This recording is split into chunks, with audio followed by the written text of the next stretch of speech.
Hey hello everyone. তো তোমরা সকলে কেমন আছো? আমি অনেক ভালো আছি আর তোমরাও অনেক ভালো আছো এটাই আশা করছি। তো অনেক দিনই ব্লগ শেয়ার করা হয়নি তোমাদের সাথে, তো আজকে আবার একটা ব্লগ শেয়ার করার জন্য চলে এলাম।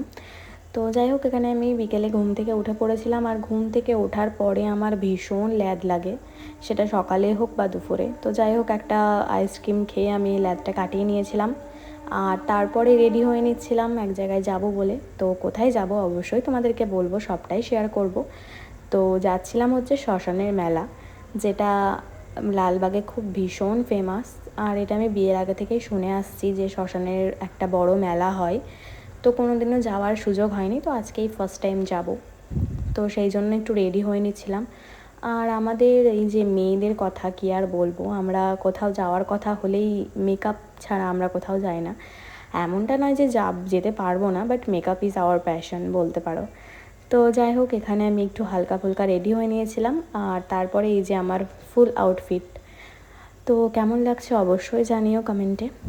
আর তারপরেই বেরিয়ে পড়েছিলাম। আর ভীষণ গরম ছিল, ভীষণ গরম ছিল, আমি দেখো ঘেমে যাচ্ছিলাম লিটারেলি। তো তারপরে আমরা আস্তে আস্তে পৌঁছে গেছিলাম। আর আমি আর জিৎ শুধু একা যাইনি, এখানে আমাদের একটা দিদি ছিল, ও গেছিলো। তো এখানে এই যে জ্যাম্পে আটকে গেছি। তো দেন তারপরে রওনা দিলাম। আর এখানে দেখো, ঢুকতে না ঢুকতেই সমস্তটাই সুন্দর করে রাস্তাটা সাজানো হয়েছে। সদরঘাটের জায়গাটাও খুব সুন্দরভাবে সাজানো হয়েছে।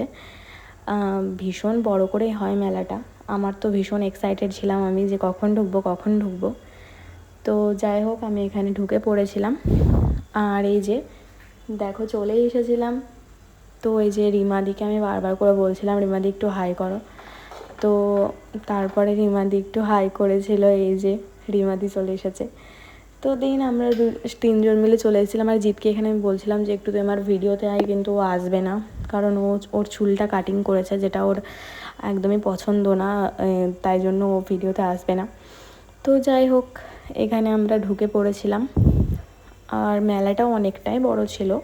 তো তারপরে ফার্স্টে আমরা এখানে একটা মন্দির ছিল শ্মশানের, ওই মন্দিরটাতেই গেছিলাম, কারণ এখানে একটু ঠাকুর দর্শন করার পরে আমরা মেলাটায় ঢুকেছিলাম। আর এখানেও অনেকটা প্রোগ্রাম হচ্ছিল, অনেক কিছুই হচ্ছিল আর অনেকটাই ভিড় ছিল। তো এখানে আমরা একটু ঠাকুরকে প্রণাম করে তারপরে চলে গেছিলাম মেলার দিকে।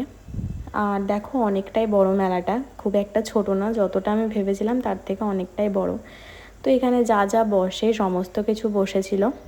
তো তারপরে জিতরা প্ল্যানিং করছিল যে ওরা কিছুতে একটা চাপবে রাইডে, বাট আমি কিছুতে চাপতে পারি না, তো সেজন্য চাপিনি, আমি ঘুরে ঘুরে দেখছিলাম। এখানে জিতও ছিল, জিতও চেপেছিল, তারপরে ও নেমে গেছিলো। তো যাই হোক, এখানে দেখো সমস্ত রাইডগুলো ছিল, তো ওরা চেপেছে, আমি এখানে ভিডিও করছিলাম।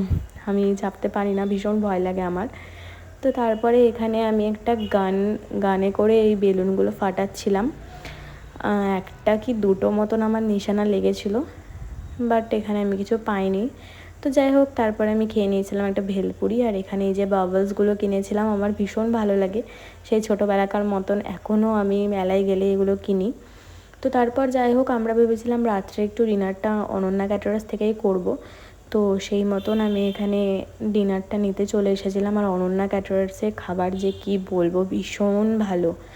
মানে আমি জাস্ট 1 থেকে 2 বার খেয়েছি, তো আমি একদম মানে প্রেমে পড়ে গেছি, এতটাই সুন্দর লাগে আমার।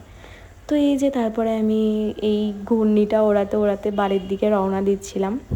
আর তারপরে বাড়িতে চলে এসেছিলাম। আর তোমাদের সাথে যেটা শেয়ার না করলেই নয়, আমি নিয়েছিলাম হচ্ছে পনিরের থালিটা। তো এটা ভীষণ সুন্দর ছিল।